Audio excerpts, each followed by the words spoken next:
จะได้สบายดีสบายดี FC เหมือนหมู่สุคนพออีกแล้วกับซองเบาโมกคือเก่ามื้อนี้เบาโมกสิพาพี่พาน้องมาเลาะเบิ่งสวนเขตเมืองปากซองมื้อนี้เมืองปากซองแขวงจำปาสักบ้านอิหยังล่ะน้องทรง บ้านน้องสูงพี่น้องมาเบิ่งจอบเบิ่งนี่เจ้าของสวนเพิ่นมื้อนี้เจ้าของสวนมาซื้อยามาซื้อ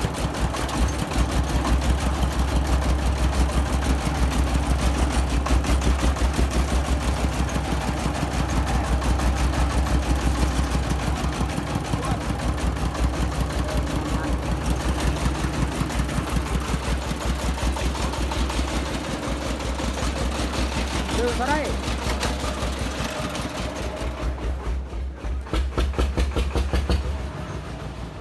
เอาอย่าสูบไว้มีว่าใบน้อยให้น้ำมันใช่หรือเปล่าใช่ทั้งน้ำมันเลยวะให้ยาให้เจ้าด้วยนี่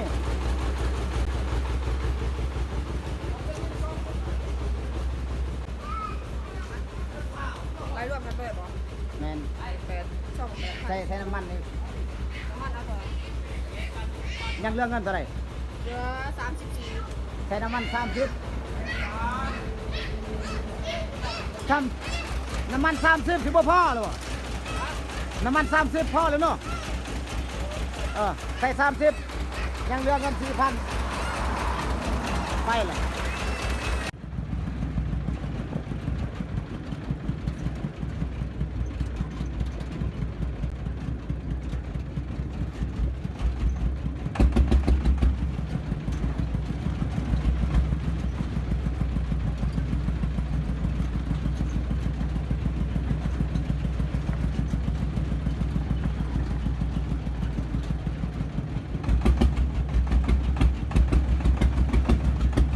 แถวอากาศหนาวๆเย็นจังสิไปเบิ่งนำกันว่ากาแฟเพิ่นปลูกกาแฟลายเนาะกาแฟก้างแล้วก็กาแฟกาติมอสามารถปลูกได้เขตเมืองปากซองแขวงจำปาสักเนาะมื้อนี้บ่าวโมกสิพาพี่พาน้องไปเลาะเบิ่งวิวธรรมชาติสวยงามและก็สวนกาแฟอยู่ประเทศลาวเนาะอยู่เมืองสะแตงอยู่เมืองปากซองแขวงจำปาสักเนาะอยู่บ้านน้องทรงส่วนหลายเขาเจ้าปลูกกาแฟก้างและกาแฟกาติมอเขตนี่เพิ่นส้มใส่หลายอย่างเห็นบ่ปลูกกาแฟพี่น้องไปเบิ่งนำกันว่าความดกความงามเป็นยังไงไปเบิ่งนำกันเจ้าภาพเพิ่นเลาะมื้อนี่เพ่เห็นบ่พี่น้อง อันนั้นยันเขาสิตัดคลิปของก่อนอันนี้ก็เอ็น เห็นบ่จนแอนเส้นทางเห็นบ่แต่ความจริงเจ้าก็ปลูกธรรมชาติหรือใส่ปุ๋ยบ่แนะนำเด้ ใส่ปุ๋ยนั่นแหละ ปุ๋ยบ่โอ้เพิ่นก็ใส่ ใส่ ปุ๋ ปุ๋ ย ย2 ปีนั่นเราก็ใส่ โอ้เพิ่นเริ่มใส่ประมาณอยู่2ปีพี่น้องกาแฟเพิ่น ปลูกธรรมชาติ จักปีแล้วเก็บกาแฟนี่ ไว้ เริ่มมา ประมาณอยู่6 ปี 6ปีนี่เป็นปีเท่าไหร่ ปีที่7ปีที่7แต่ว่าแต่ละปีมากบ่เท่าปีนี้เนาะ บ่มาก โอ้ปีนี้เพิ่นดีใจเนาะจะได้จะภูมิใจบ่กาแฟเจ้าปีนี้ ไว้ ว้าย 100%เลย นาดปีหน้านี่ปีนี้นี่อ่านว่าคันกาแฟราคาคือปีใกล้นี่สามารถสิซื้อรถวีโว่บ่ น่าโอ้ยกาแฟเพิ่นเฉพาะส่วนแปลงนี่แล้วประมาณอยู่จักเฮกตาร์ส่วนจ้ะ อยู่นี่2 เฮกตาร์ไปพุ่น อยู่นี่2เฮกตาร์เลย คันรวมทั้งหมดที่ดินอยู่นี่จะเข้าอยู่4 เฮกตาร์ครึ่ง 4เฮกตาร์ประมาณอยู่ปีนี้นี่โอ้สิได้หลายปีใกล้นี่จะได้มากได้ผลกาแฟกลาง ปีกายบ่มากนะอยู่นี่ปีกาย อ๋อ ได้แต่21 สอบมากแฮง อ๋อ ตกต่ำแฮงเฮาบ่ได้รักษาก็ อ๋อปีนี้หัวเพิ่นก็สะอาดเห็นบ่ อยากเป็นผู้บ่าวอยากไปก่อน แต่ก่อนอยากเป็นผู้ว่าวเดี๋ยวนี้เพิ่นอยากได้อยากเฮ็ดสวนเฮ็ดม่อนเนาะเดี๋ยวนี้มาเบิ่งว่าราคากาแฟปีนี้เนาะม่วนเนาะ อาชีพเฮามันอยากต่างเลยเฮาอยากเปลี่ยน แต่ว่าคันว่าปีสิมานี่ราคามันบ่ทันโหว่าคันว่าราคาคือปีกายนี่โอเคเนาะ โอเคแล้ว อ๋อสิได้บิดวีโวเนาะโอ้อันนี้ก็เพิ่นเจ้าของเพิ่นก็เริ่มแนะนำซื้อเพิ่นโอ้มื้อนี้บ่พาที่แนะนำซื้อเด้ อายนี่แนะนำซื้อเบิ่งเอ้าแนะนำเบิ่งซื้อจะได้เบิ่งเทื่อ FC เพิ่นจะฮู้ซื้อเอ้าแนะนำเบิ่ง ปีหน้าปีฮือว่าสิลงทุเรียนอีกอยู่นี่สิลงทุนทุเรียนสิเก็บน้ำแต่พุ่น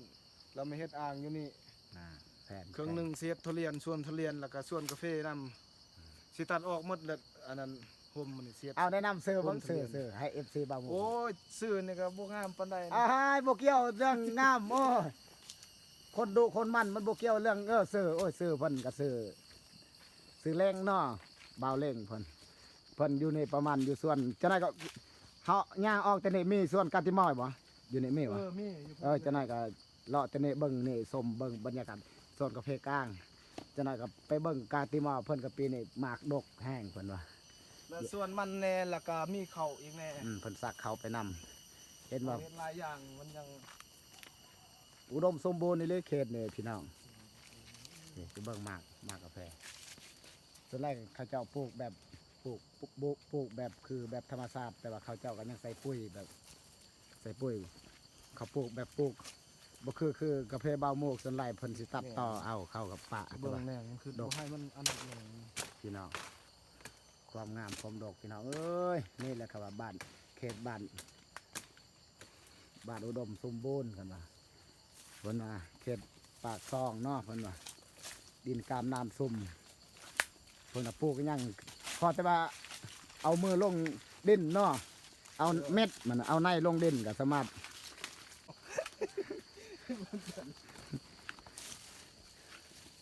เห็นว่าพี่น้องกกจนกองกันความมาก เบิ่งแนวใบมันขึ้นหั่นบ่เห็นปานใดได้มากกว่านี้บาดมันสุกสุด โอ้ขันสุกถ้าสุกบาวโมกสิมาเป็นกรรมกรเคนนี่สิไปเก็บมากแล้วก็หัวเพนก็คักอีเล่ปีนี่ส่วนไรทั้งข้างที่เขาเพศแต่นี่ก็เพศเก่าเลยอันนี้เพนก็เพศที่นี่กำลังเก็บเปมากโดกอีเล่พี่น้องแต่ว่ายอมรับเพิ่นรักษาได้หญ้ายุงบ่มีเลยเพิ่นก็ส่วนไรเพิ่นใส่ยาฆ่าหญ้าเนาะแต่ว่าคันอาศัยมือทางอาศัยจักรก็บ่ทันคนโบราณเพิ่นก็จะเป็นบ่มีทางเลือกเป็นบักกาแฟพี่น้องไปชมเบิ่งภาพบรรยากาศ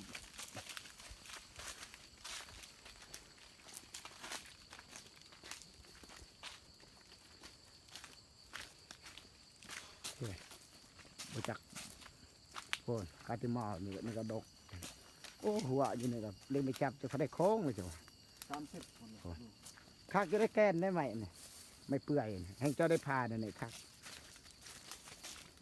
ยังมีเนาะไม่เปื่อยแถวบ้านเจ้าเนาะ นี่นะเทวนี้แนวเฮาอยากได้หันตั้ง5เลยบอลกกดอกกกบ่ฟ้า ทีนี้เพิ่นม่วนแล้วทีนี้โอ้กาแฟเพิ่นนับอุดมสมบูรณ์นี่ก็เป็นกาแฟเพิ่นแต่เบื้องนี่เพิ่นกำลังปลูกใหม่แต่ก่อนเราก็ปลูกมันแต่ว่าก็เราก็ปะมันแต่ก่อนเราก็ปลูกมันแล้วอยู่นี่เบ้าหมูกก็แต่ก่อนก็เคยมาซอยลูกมันเพิ่น แค่นี้มันว่าไปสิมา โอ้กาแฟเพิ่นกินกันราคาคือปีนี้นี่โอ้เพิ่นก็ มีกากาเตมอไอ้คุณ เห็น มั บ่ น พี่ สุก น้อง แล้วได้เบื่อหันมันก็เริ่มสุก กาติมอเพิ่นสิจน ความจริงแอนเนาะนี่โอ้ เดี๋ยวดองผมไปเฮาเนาะนับนี่เนาะ เบาหมูกจากนี้เด้อดินจาก2-3 เฮกตาร์มาเฮ็ดแถวนี้ก็คือสิเฮ็ดได้คือกัน อยู่นี่ก็15 ล้านได้ก็ซื้อได้ ฮะ 2 ตานี่3 ปีก็ทอกแต่ก่อนเฮาพัดคนบ่มีแล้ว แม่น อาศัยไประจ้างระบายจนเนี่ยว่าบ่เชื่อเฮาไปหาเมียน้อย ความสู้ส้นหาเงินเนาะ หาเงินอยากได้ดินได้ส่วนเฮาทัดบ่มีเศรษฐกิจในอื่นแล้วธุรกิจ สามารถเขตนี้สามารถปลูกกาติมอแล้วก็เพกานได้เห็นบ่ นี่มันเนี่ยนี่แหละไปฝุ่นมันมากแน่นี่ แล้วเนาะกาแฟกิน